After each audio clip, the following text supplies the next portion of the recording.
Welcome you, so we can give you a little bit of information that we've been working on. How did today go? I think it went really well. We know that students are coming in with a lot. I got to meet a lot of these students, so it was good to see some of those familiar faces and hopefully give them some answers for what it would look like to come transfer to our school. We knew there were some things happening on the financial side, but the shock of it coming to such an abrupt end was my biggest concern. It was kind of a shock. I kind of got the red flag once financial aid didn't go through.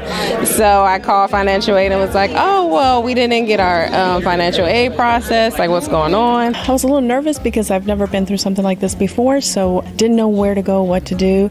And then all of a sudden it just happened from one day to another. And so then we got on the ball and kind of started looking into different universities. But yeah, it was definitely a little frustrating. Looking into Chicago School of Psychology, though I have heard of this school before, I just never pursued it, but I think I'm really liking everything I hear, and so I think this is going to be my choice for now. Our choice. Yeah.